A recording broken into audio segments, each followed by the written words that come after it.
창세기 2장 7절입니다.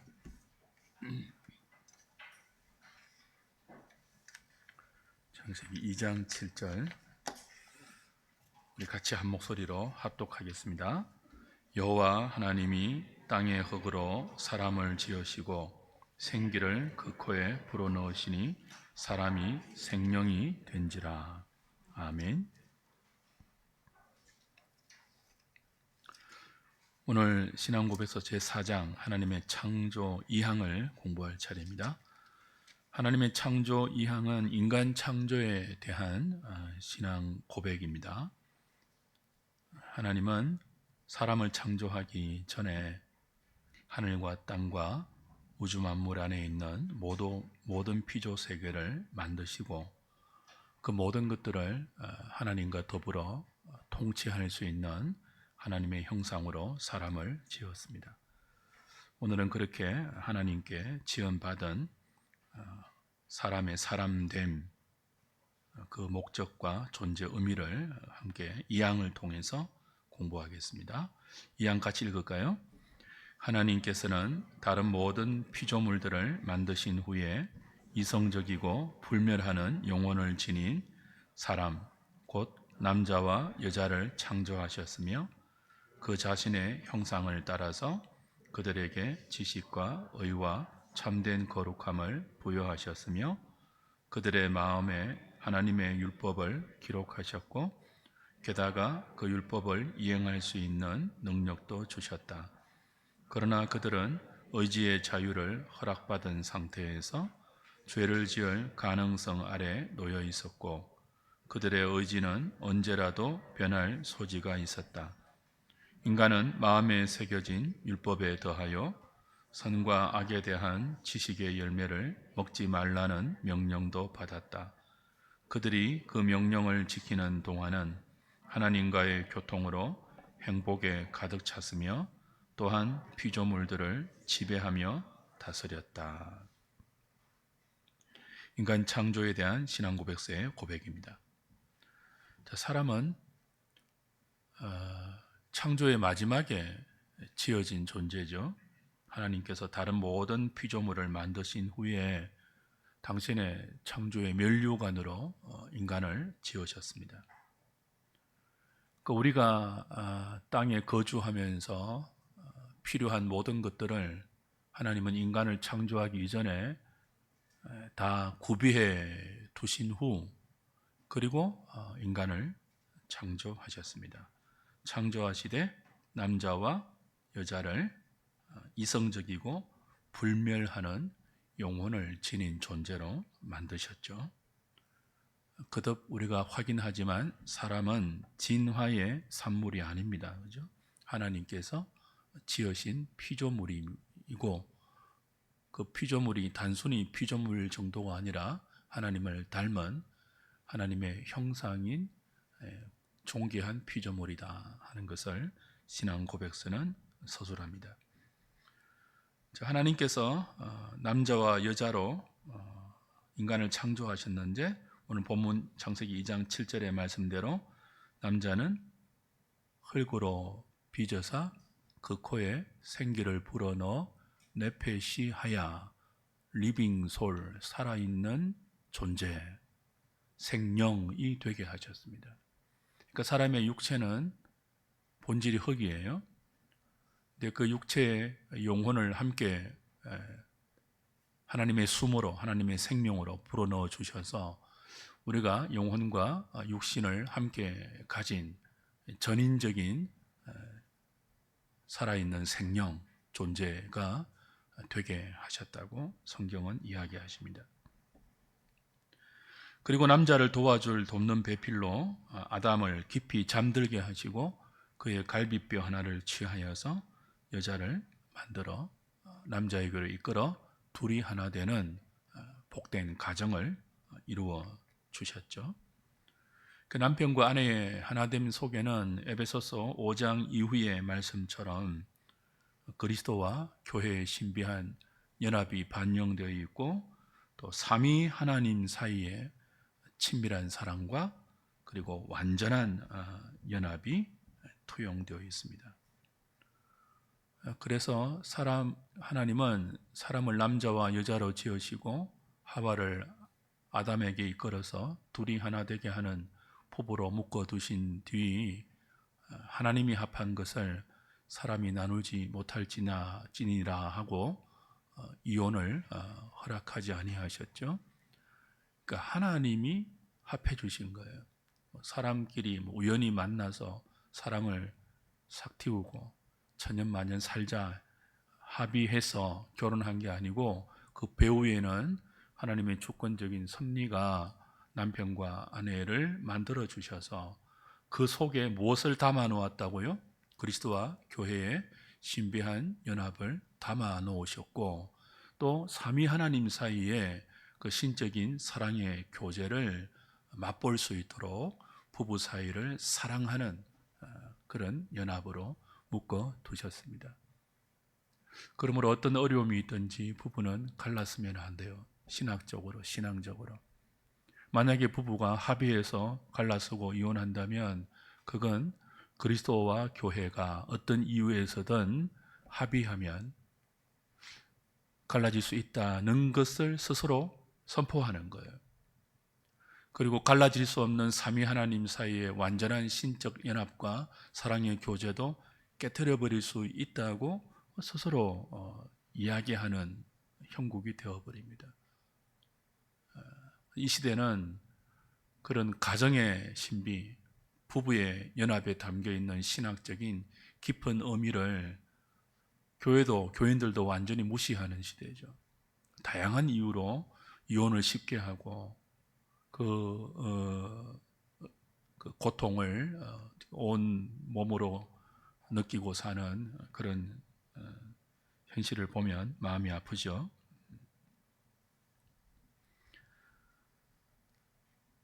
또 이 시대는 하나님께서 남자와 여자로 지어주셨다고 성경에 분명한 진술이 있음에도 불구하고 이 동성애, 트랜스젠더, 젠더를 제3의 성까지 확장시켜서 하나님의 창조 질서를 무시하는 혼돈의 시대입니다. 교회와 젊은 세대는 이 거센 도전 앞에 직면하고 있습니다. 요즘 교회 안에 있는 청년들도 혼전 순결, 결혼 전에 육체 순결 지키는 것을 너무 쉽게 생각하는 경향이 있는데 그럴수록 교회는 이 올바른 하나님의 창조 질서, 성에 담겨 있는 하나님의 창조 질서, 남자와 여자를 만드시고 여자를 남자를 돕는 배필로 주셔서 그 탁월한 여성의 그 능력을 남편이라는 머리 권위 아래서 발휘하게 하는 이 하나님의 오묘한 창조 질서를 가르치고 하나님의 부여하신 성 속에 담겨 있는 연합의 친밀함, 사랑의 깊은 유대감, 그걸 순결함으로 잘 지켜야 하는 성적 거룩함을 교회는 잘 전수하고 가르치고 또 교인들은 잘 배워야 할 것입니다. 그 어른들은 자녀들이 결혼하기 이전에 또 자라가는 청소년 시절에 이 성적 순결에 대한 부모의 가르침을 잘 전수하십시오. 그 학교에서 배우는 것 친구들끼리 배우도록 하지 마시고 부모가 직접 가르쳐야 돼요. 결혼하기 전에 너희들은 순결함을 잘 지켜야 한다. 성은 하나님이 허락하신 부부라는 울타리 안에서만 나누어져야 하는 거룩한 것이다. 잘 가르쳐야 돼요. 자, 2번 보십시오.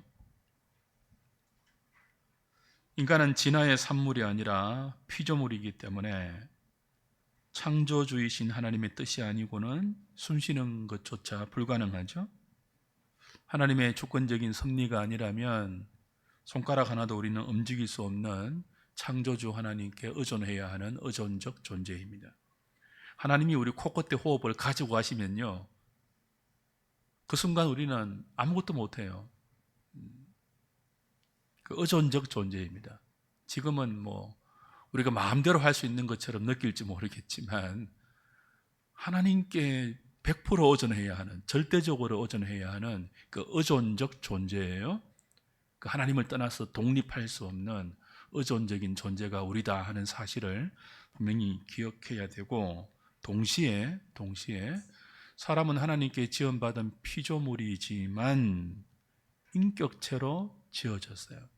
기계가 아니라, 로봇가 아니라 자유의지를 허락받은 인격체, 지성과 감정과 의지가 있는 인격적인 존재입니다. 우리는 만사를 외부의 간섭, 외부의 힘에 의해서 수동적으로 결정되는 기계나 로봇이 아니죠. 우리 스스로 결정하는 힘과 그 결정에 대해서 책임을 져야 하는 독립적인 책임적 존재입니다. 인격체는 결단력을 가지지 않습니까? 그리고 목적을 세우기도 하죠. 그 목적을 향하여 자기 인생을 전진시키기도 합니다. 이런 모든 선택에 대한 자유를 하나님 우리에게 주셨습니다. 그러나 하나님께서 우리에게 주신 이 인간의 독립성과 자유는 절대적인 자유가 아니에요. 우리 마음대로 휘두를 수 있는 그런 자유가 아니고요, 상대적인 자유예요.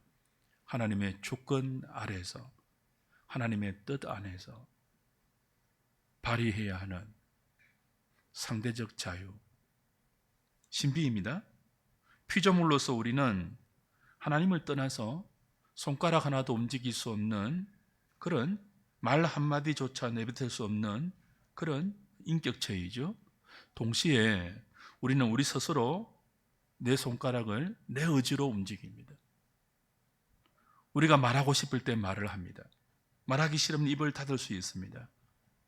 피조물로서 우리는 진흙에 불과하지만, 그리고 하나님이 우리의 모든 것을 주관하시는 토기장이시지만, 인격체로서 우리는 우리의 결단들로 우리의 인생을 설계해 나갑니다. 신비입니다. 어떻게 우리가 온전히 하나님을 의지하는 동시에 온전히 우리의 결단으로 우리의 삶을 진행시켜 나가는가?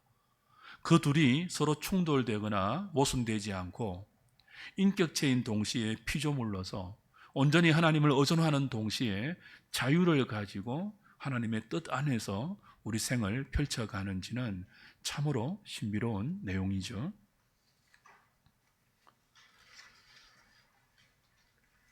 이 신비로운 인간의 정체성을 이 세상의 모든 하나님 없는 학문, 비기독교적 인간학에서는 인간의 피조물됨을, 인간의 피조성을 거부합니다.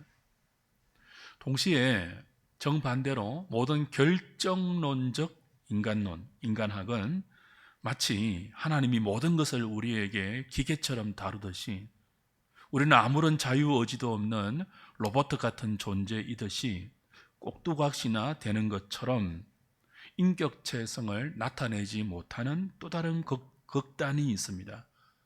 그래서 우리는 어떤 인간론을 가져야 합니까?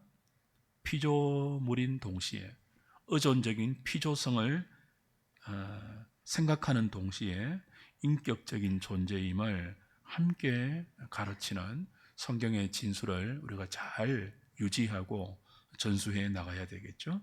자, created person, created, 피조된 person, 인격체, 사람. 그게 누구라고요? 저와 여러분이 인간입니다. 피조물이다. 우리가 주인이 아니다. 피조물이다. 우리를 지으신 분이 있다. 그러나 우리는 꼭두각시나 기계나 로봇이 아니고 뭐예요? 지성과 감정과 의지를 가진 인격체이다. 인격체이기 때문에 우리의 생각과 우리의 결정과 우리의 행동에 책임을 져야 하는, 그리고 도덕적인 의무가 있는 그런 존재임을 깊이 자각해야 되겠죠. 자, 3번 같이 읽겠습니다. 시작. 삼위 하나님은 사람을 만드실 때 자신의 형상 또는 모양대로 만드셨습니다. 이는 하나님께서 자신을 똑같이 복제하셨다는 말이 아니라 일부 자신의 영적인 속성과 능력을 본떠 서로 사귐이 가능한 이성적인 피조물로 만드셨다는 뜻입니다. 천사나 다른 피조물은 하나님의 형상으로 창조되지 않았고 오직 사람만 하나님의 형상으로 만들어졌기에 피조물 중 유일하게 온전히 하나님을 알고 예배할 수 있습니다. 모든 피조물이 창조의 결과이고 하나님의 흔적과 발자취이지만 하나님의 형상으로 창조된 인간은 특별히 구별된 존재이며 비교할 수 없는 존재이며 살아있는 계시입니다. 그러므로 가장 중요한 인간 이해의 열쇠는 바로 하나님의 형상이라는 개념입니다. 인간이 하나님의 형상을 따라 창조되었다는 이 성경의 진리를 놓치면 사람은 사람이 아닙니다. 자, 인간 창조에서 사실은 가장 주된 핵심이 하나님의 형상으로 지어졌다는 이 내용이에요. 자, 우리는 하나님의 모양과 하나님의 형상을 따라 지어졌습니다. 하나님을 똑같이 복제했다 그런 뜻이 아니에요.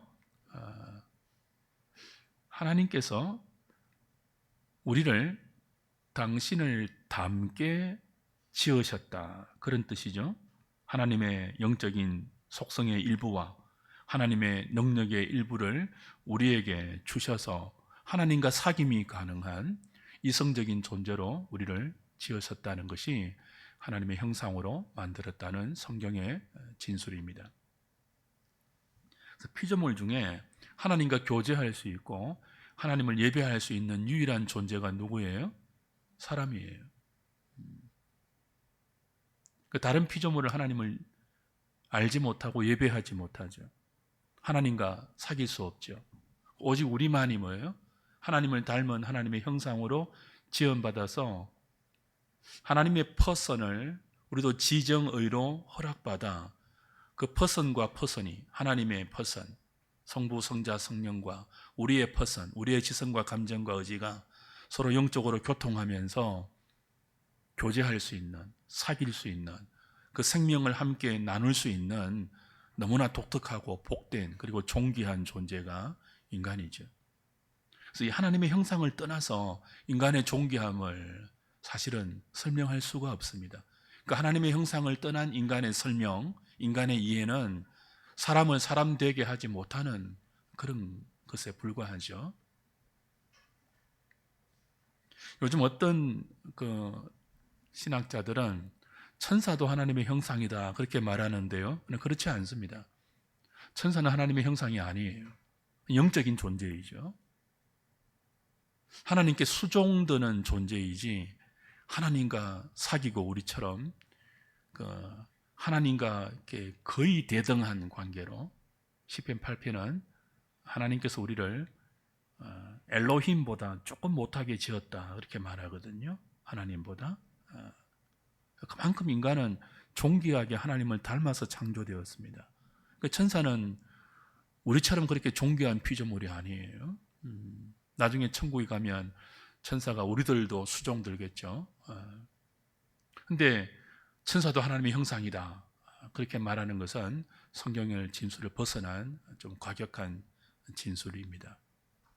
단지 이성적인 피조물이죠. 우리 하나님의 작정할 때 배웠죠. 만사 만물에 대한 하나님의 계획은 작정이라고 불렀고 이성적인 피조물, 사람과 천사에 대한 하나님의 계획을 예정이라고 불렀지 않습니까? 그 이성적인 피조물에 천사가 들어가지만 천사는 뭐는 아니라고요? 하나님의 형상은 아니에요. 특별히 요즘 동물신학이라는 것이 많이 발전하고 있습니다. 린지라는 학자가 선두가 되어서 이 동물에게도 오늘 2장 7절에 나오는 네페시 하야, 생명이라는 것이 성경에 나오거든요. 똑같은 히브리 단어예요. 사람을 지을 때만 네페시 하야, 생명이 되었다가 아니고 다른 피조물을 지을 때도 비슷한 표현이 있습니다. 생명이 되었다. 그래서 그런 것들을 근거로 해서 다른 피조물도 하나님의 형상이다 이런 주장까지 해요. 린지는 그런 주장을 합니다. 그래서 동물권이 있다 그래요. 우리에게 인권이 있듯이 많은 동물에게도 동물권이 있다. 금붕어권이 있고 강아지권이 있고 고양이권이 있고 막 그래요. 심지어 식물에게도 식물권이 있다 그래요. 그래서 어디까지 나갑니까? 동물에게도 세례를 주고 요즘 우리 한국교회도 그런 교회에 안내문이 붙어 있습니다. 반려견 돌보아들입니다. 예배드리러 나올 때 교인들이 반려견과 더불어서 예배드리러 와서 반려견을 위한 자석과 반려견을 돌보는 도우미가 비치되어 있나, 준비되어 있나, 그런 대형 교회들이 등장했습니다. 우리 교단 안에. 그래서 개를 좋아하는 사람은 그런 교회 가겠죠. 근데 이건 하나님의 형상으로 지음받은 인간의 고귀함을 평가절하하고, 심지어 그 하나님의 형상을 다른 피조물에게까지 부여함으로 인간의 인간됨을 깎아내리는, 그 인간의 자리에 다른 피조물을 올려놓아서 약한 인간을 무시하고 연약한 자들을 배려하는 그 인간성의 상실로까지 나아갑니다. 여러분은 그런 거 못 느끼세요? 제가 늘 좀 극단적으로 말을 하는 경향이 있는데, 반려견, 애완견 혹은 반려모 키우는 가정은 정말 조심해야 돼요. 신학적으로. 뭐라고 부르지 말라고요? 새끼라고 부르지 마세요. 딸, 아들이라고 부르지 마세요. 아이고 내 딸, 내 새끼, 그러면 안 돼요. 그건 사람에게만 해야 되는 호칭이고, 그런 마음 주면요 사람에게만. 물론 우리는 모든 피조물을 배려하고 그들을 보호하고 그들을 잘 대해야죠. 학대하면 안 되죠. 그러나 어디까지 격상시키지 말라고요? 하나님의 형상으로 지음받은 인간의 지위, 인간에게 애정을 쏟아야 하는 우리의 마음가짐조차 빼앗아가는 그런 지경까지 가는 것은요 또 다른 우상 숭배예요.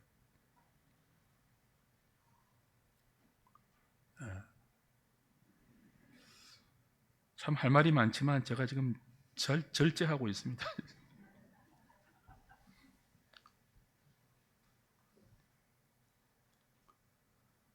그 동물신학에 따르면요 우리는 아무것도 못 먹어요.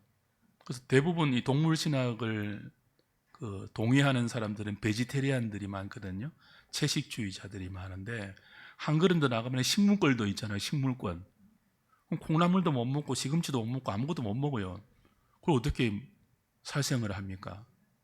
식물에 권리가 있는데 아무것도 안 먹어야죠. 그러면 자기 모순에 빠지게 됩니다. 4번 보십시오. 하나님의 형상으로 왜 인간을 하나님께서 만드셨는가? 인간의 창조 목적은요 하나님의 영광을 위해서죠. 그렇죠?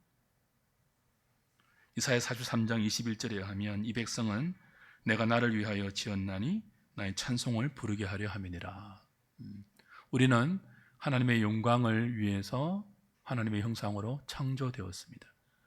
근데 고대 근동의 창조 설화에 의하면, 수메르스나 설화, 바벨론의 창조 신화에 의하면 인간 창조의 목적은 신들의 노역을 덜어주기 위한 목적이죠. 바벨론의 아카드 제국의 창조 설화 에누마 엘리시 6편을 보면 풋노트 4번의 후반절인데요, 마르둑이라는 신이 이렇게 말해요. 내가 피를 모으고 뼈를 만들겠다. 내가 야만인을 창조하겠다. 그의 이름은 사람이라고 하겠다. 진실로 야비한 인간을 나는 창조하겠다. 그는 신들을 섬기는 책임을 맡을 것이다. 신들이 편안해지도록. 자, 고대의 세계는 신들의 세계잖아요. 그 신들이 지고 있는 노동에 부과된 짐을 들기 위해서 신들이 인간을 창조했다는 거예요. 야비하고 그리고 무지한 존재로 창조해서 뼈를 만들고 살을 입혀서 무거운 노동의 짐을 부과하겠다. 신들이 뭐 하도록요? 편안해지도록. 고대 근동의 창조설에 의하면 인간 창조의 목적은 신들을 편안하게 하는, 노동하는 그런 목적을 위해서 우리는 창조되었습니다. 우린 그렇지 않죠. 하나님께서 당신의 영광을 위해서, 그 당신의 영광 받으시는 방법이 뭐예요? 막 이거 아니고요. 막 God glory 이게 아니고요. 막 이거 아니고 하나님을 영화롭게 한다는 것은 소요리 문답 1문에 나오잖아요. 영원토록 그를 엔조이하는 거예요. 영원토록 그를 즐거워하는 거예요. 우리가 하나님께 영광을 돌리는 것은 뭐라고요? 모든 즐거워할 것이 많은 것 중에서 하나님을 가장 즐거워하는, 하나님은 최고의 가치와 최고의 내 생의 의미로 두고 그를 인정하는 것, 그것이 뭐죠? 하나님을 영화롭게 하는 거예요. 그분을 가장 즐기는 것, 그분을 내 즐거움의 가장 큰 가치와 목적으로 삼는 것, 그것이 하나님을 영화롭게 하는 것이죠. 뭐가 아니에요? 우리가 하나님의 노예가 돼가지고 막 이렇게 하나님을 조금 경배하는 그런 종교적인 그림 말고요, 살아가는 모든 삶의 현장에서 하나님이 최고의 가치가 되는, 하나님이 내 즐거움의 가장 큰 대상이 되는 그런 그 인생으로 살아가는 것이 하나님을 영화롭게 하는 거예요. 제가 자주 예를 들죠. 부부 사이에는 뭐예요? 서로가 서로를 가장 즐거워하는 것이 남편의 영광이고 아내의 영광입니다. 세상에 수많은 남자가 있잖아요. 근데 한 남편의 영광은 뭘까요? 자기의 아내가 나를 가장 즐거워할 때, 그 어떤 멋있고 잘난 남자가 있어도 그들도 보지도 않고 나를 가장 최고의 남자로 높여줄 때, 인정해주고 즐거워할 때, 그 남자는, 그 여자는 그 남자의 영광이지. 아내도 똑같아요.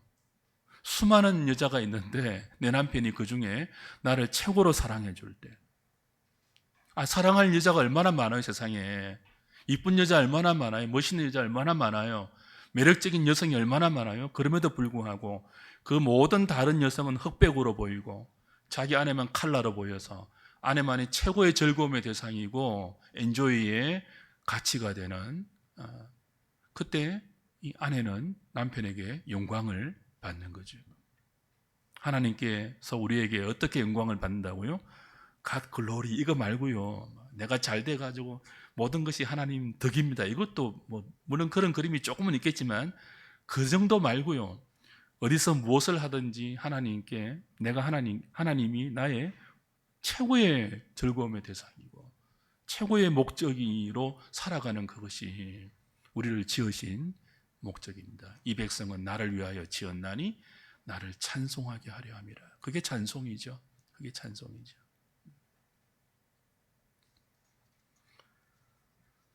자, 5번은 읽어보시면 되겠습니다.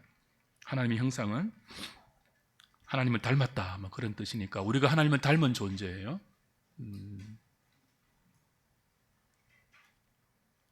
이게 이제 죄로 하나님의 형상이 왜곡되고 깨트려지면 하나님을 닮은 피조물인 인간이 이성 없는 짐승처럼 된다는 게 문제죠. 그래서 성도는 하나님의 형상을 회복한 존재이기 때문에 우리를 보면 누가 보여야 돼요? 하나님이 보여야 돼요. 그러니까 하나님을 본뜬다, 하나님을 닮았다, 우리의 모양대로 우리의 형상대로 사람을 짓자라고 할 때는요, 그 하나님을 투영한 하나님의 속성과 하나님의 능력과 하나님의 성품을 우리 가운데 일부분 나누어줘서 우리를 보면 다른 피조물들이 하나님을 느낄 수 있도록 그렇게 지었단 말이죠. 그러니까 불신자들이 여러분에게 내가 하나님 보여주면 교회 가겠다 하면은 뭐라고 답을 하라고요? 나를 봐. 이렇게 답을 해야 돼요. 나를 보면 하나님이 안 보여? 원래 그게 하나님의 형상으로 지음받은 인간의 존재 의미예요. 그러니까 인간은 참 복잡한 존재예요. 어떤 때는요, 사탄이 보여요. 막 화를 내고 분노하고 이럴 때 거울을 보면 우리 속에 뭐가 보인다고요? 사탄이 보여요. 근데 하나님의 말씀으로 우리의 심령이 편안하게 다스려지고 그 하나님의 성령의 다스림이 말씀으로 우리 삶 가운데 이렇게 이루어지면 그때 우리는요, 하나님을 반영하고 있죠.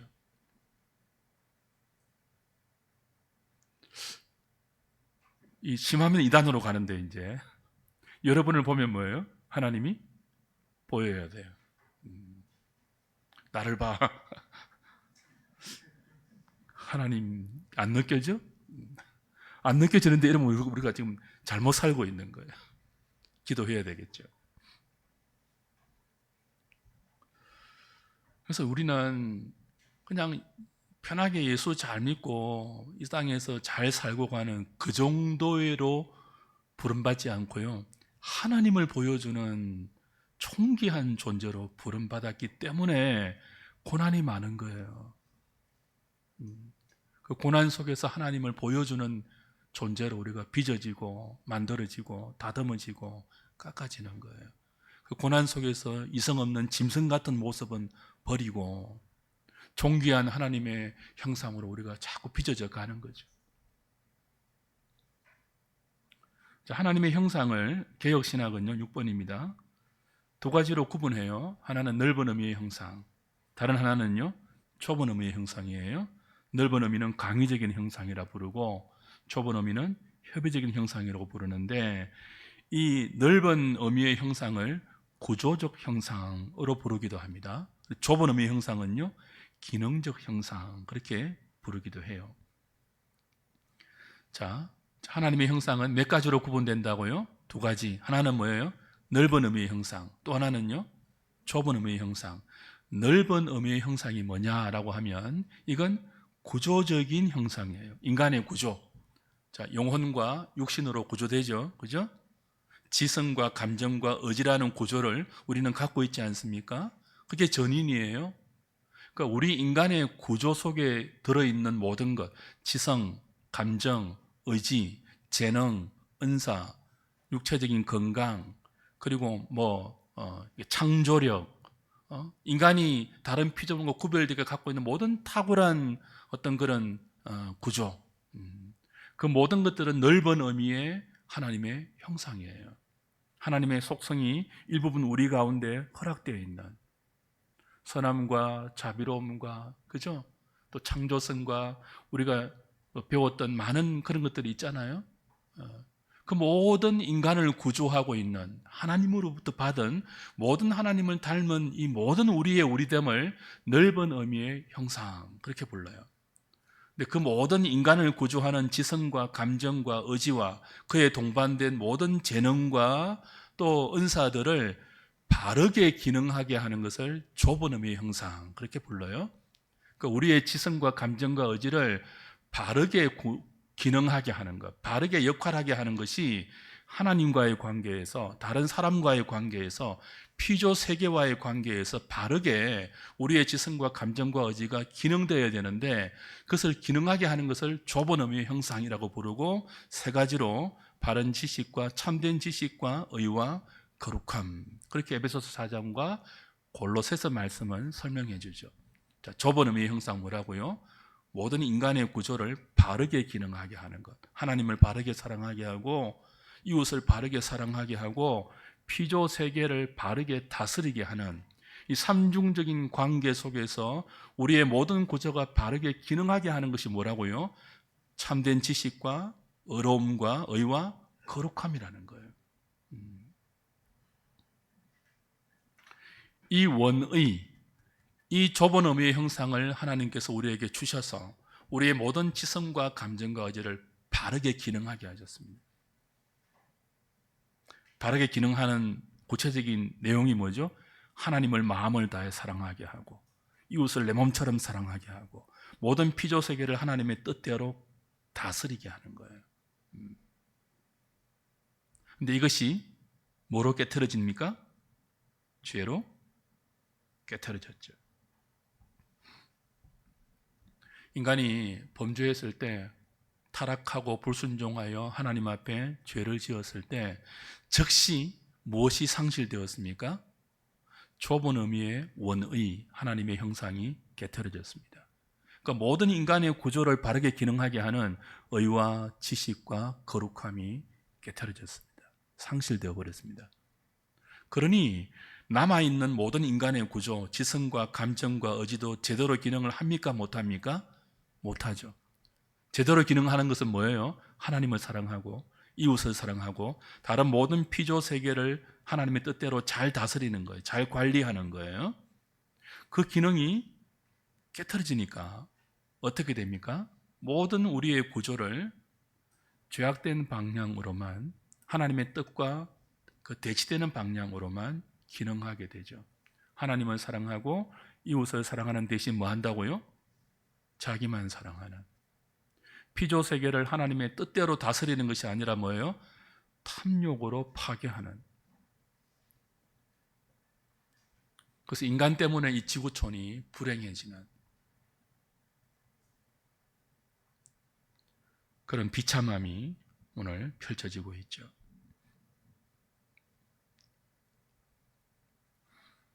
북극의 얼음이 다 녹고 있다고 하잖아요. 남극의 얼음이.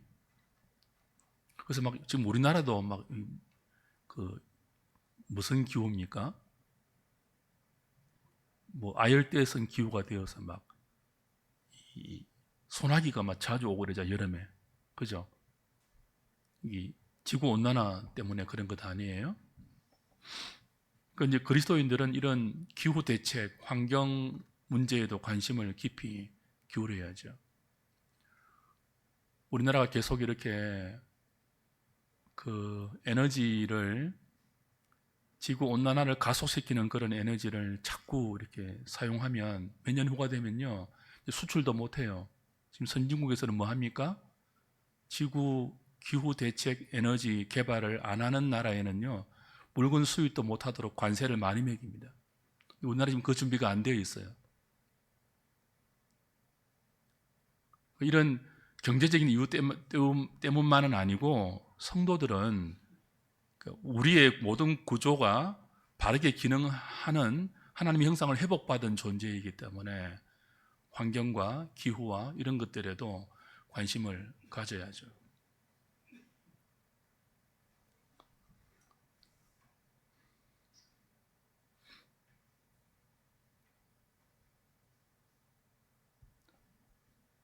하나님의 형상 회복이라는 이 주제는 성령에 의해서만 가능한 은혜입니다. 죄로 왜곡되고 부패한 하나님의 형상을 다시 회복하는 것은 성령의 은총을 통해서 우리가 거듭날 때만 가능하죠. 그래서 그리스도인들에게 하나님의 형상 회복은 은총인 동시에 또 그 형상이 온전하게 자라가야 하는 성화의 숙제이기도 합니다.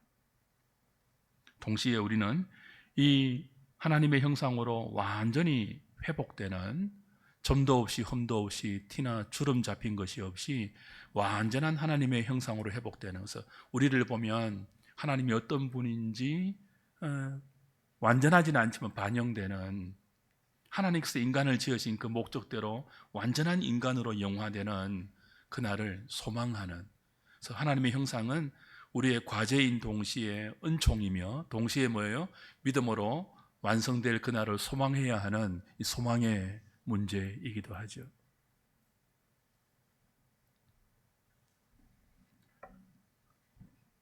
자, 8번 읽어보겠습니다.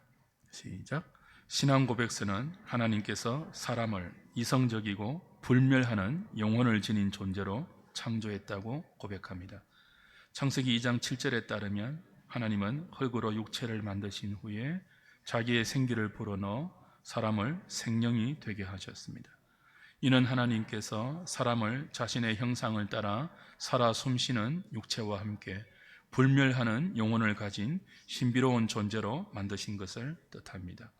그러므로 성도는 자신의 육체와 함께 늘 영혼을 직시하고 살펴야 합니다. 특히 죄와 구원의 문제와 직결된 영혼의 문제를 소중히 다루는 동시에 육체를 통해서도 하나님께 어떻게 영광 돌릴지를 고민해야 합니다. 자, 성경은 영육 이혼론을 반대합니다. 그렇죠? 육신은 악하고 영만 선하다는 영지주의의 거짓된 가르침도 교회는 늘 경계해야 되죠. 바빙크는 하나님의 형상에 우리 육체도 포함시켰어요. 영혼만 하나님의 형상을 담지하는 것이 아니라 육체도 하나님의 형상이다. 그렇게 말했죠. 바빙크만이 아니에요. 루이스 볼콥이라는 신학자, 또 수많은 개혁주의 신학자들은 인간의 육체와 영혼 모두가 하나님의 형상이다. 그렇게 말합니다. 여기 주의해야 될 표현이 있습니다. 우리가 하나님의 형상을 지닌 존재입니까? 아니면 인간이 곧 하나님의 형상입니까? 아니에요. 우리 자신이 뭐예요? 하나님의 형상이에요. 하나님의 형상을 지녔다 정도가 아니고 뭐예요? 우리 자신이 하나님의 형상이에요.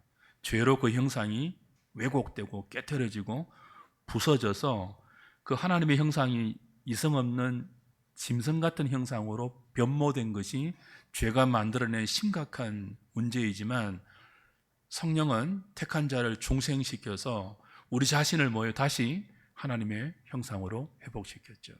그러니까 우리는 하나님의 형상을 갖고 있는 존재가 아니라 우리 자체가 뭐예요? 하나님을 닮은 하나님의 형상이라고요.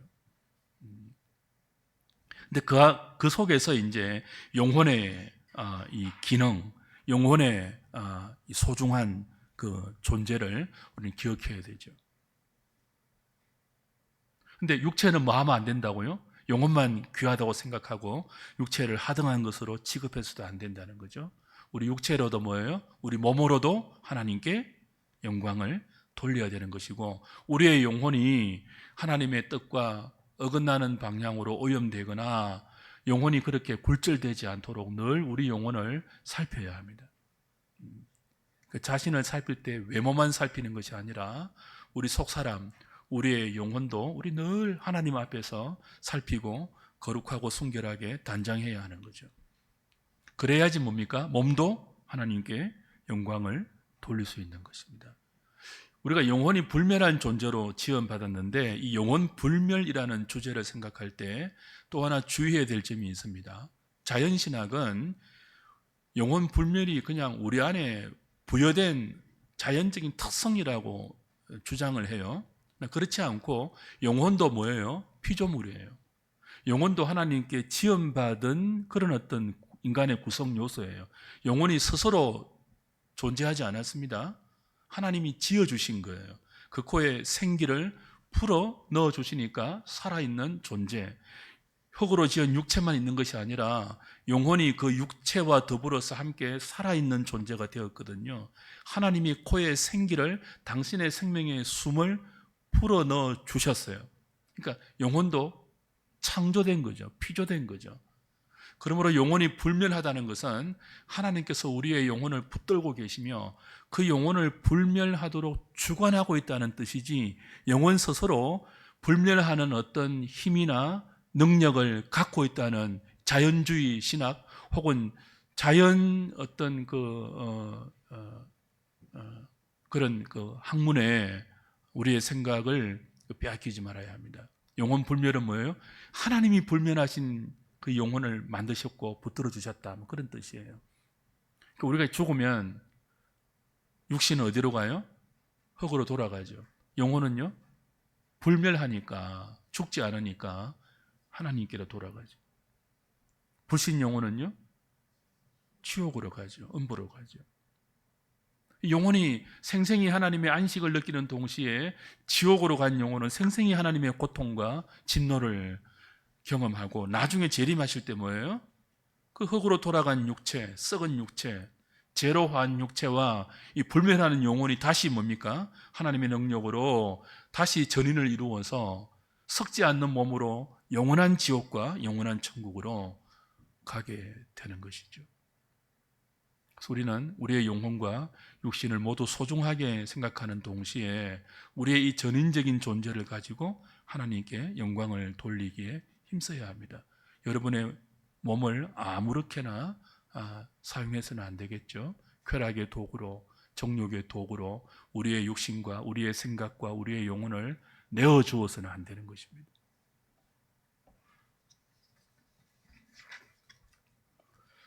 그랬을 때는 회개하고 다시 하나님의 은총을 구해야 되겠죠. 자, 9번입니다.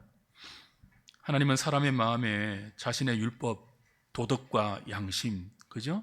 이런 것들을 우리 안에 새겨 놓았습니다. 그리고 그 하나님의 법을 따를 수 있는 능력도 주셨습니다. 원래의 인간에게, 최초의 인간에게. 그래서 타락전 인간은 자신에게 하나님이 새겨 주신 그 율법을 통해서 하나님의 뜻을 분별할 수 있고 선과 악을 분별할 수 있을 뿐 아니라 얼마든지 하나님이 주신 그 의지대로 하나님의 선하심을 따라 행동할 수 있고 살아갈 수 있는 도덕적인 존재였죠. 반면에 이런 도덕적인 존재인 우리에게 어떤 가능성도 부여되었다고요? 죄를 지을 가능성도 하나님은 부여해 주셔서 자유롭게 우리가 죄를 선택할지 의를 선택할지 그런 자유로운 존재로 우리는 지음을 받았습니다. 이건 하나님의 창조가 불완전하다는 뜻이 아니고요. 하나님께서 이를 좋게 보셨기 때문에 그래요. 기계적 존재가 아니라 어쩔 수 없이 하나님의 뜻에 순종하는 그런 기계적 존재가 아니라 얼마든지 불순종할 수 있는 가능성 속에서도 온 마음을 다해 하나님의 뜻에 순종하는 인격적 존재로 우리를 만드시기를 기뻐하셨기 때문이지 하나님의 창조가 불완전했다는 뜻이 아니죠. 그래서 언약 관계가 형성됩니다. 이 인격적 존재로 우리를 대하시는 그 하나님의 대우하심이 하나님과 우리 사이를 어떤 관계로 만들어 주셨다고요? 언약적 관계로 만들어 주신 것이에요. 자, 언약은 뭡니까? 페리트라는 단어인데 공식적인 계약의 관계를 말해요. 그 상방이 언약을 통해서 그죠? 언약의 상대방이 되는 파트너가 되는 그런 관계로 하나님 우리를 격상시켜 주셨죠. 이 언약이 없으면 사람은 그냥 단순히 피조물에 불과해요. 근데 이 언약을 통해서 뭐예요? 하나님과 우리가 동등한 교제의 파트너가 되는 우리의 신분과 우리의 지위가 격상되는 그런 은총을 입었죠. 그게 선악과 언약입니다. 동산 중앙에 있는 이 선악을 알게 하는 나무는 먹지 말라. 먹는 날에는 정령 죽으리라. 그래서 이 선악과 나무 자체에 어떤 물리적인 효력이 있는 것이 아니라 그것을 보는 내내 우리의 이 존재는 하나님 말씀에 사망과 생명이 달려 있구나. 우리에게 주어진 이 자유의지를 하나님 말씀에 스스로 복종시켜서 마음대로 살지 않고 하나님의 약속대로 살 때 영원한 생명이 보장되구나. 그렇지 않고 우리 마음대로 우리에게 주어진 자유의지를 구사하고 실행하면 사망에 이르는 존재가 우리이구나 하는 것들을 언약 속에 심어서 하나님 우리에게 주셨고 우리는 그 언약을 통해서 하나님과 교제하는 하나님의 교제의 파트너가 되는 지위와 신분을 누리게 된 것이죠. 그래서 인간은 원래부터 떡으로만 살지 않고요. 하나님의 입에서 나오는 모든 말씀으로 사는 존재입니다. 하나님을 떠나서는 살 수 없고 하나님의 언약 안에서 허락받은 안식과 생명을 풍성하게 누릴 수 있는 언약적 존재 인간이고 그 언약의 하나님을 성경은 여호와라고 부르죠. 그냥 전능하신 하나님은 엘로힘이라고 부르지만 언약이 전제될 때 성경은 그 언약의 하나님을 야훼 하나님, 여호와 하나님 그렇게 불러요.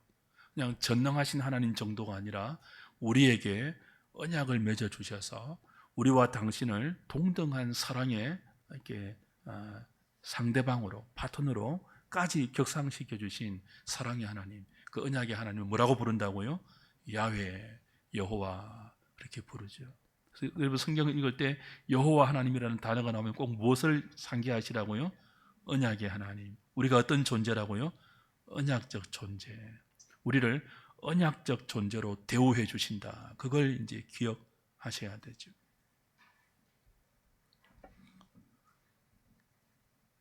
(12번입니다) 이 언약 관계 속에 있는 사람에게 하나님은 또 다른 복을 주셨는데 그건 당신과 함께 감히 하나님 만드신 모든 피조 세계를 다스릴 수 있는 특별한 명령과 특별한 지위를 주셨죠. 생육하고 번성하고 충만하여 땅을 정복하고 다스리라. 문화명령이라고 잘 알려져 있죠. 그 하나님께서 온 피조 세계를 다스리고 또 통치하고 보존하고 협력하여 주관하시지만 그걸 우리에게 맡기셔서 함께 통치하는 그 지위까지 우리에게 주신 것이에요. 아담은 이 문화명령에 따라서 모든 피조물의 이름을 지었고 그 피조물들을 하나님의 뜻대로 다스리면서 하나님께 영광을 돌렸죠. 이것이 최초의 안식일을 구별하여서 우리에게 허락하신 하나님이 구상하신 안식의 내용이고 목표입니다.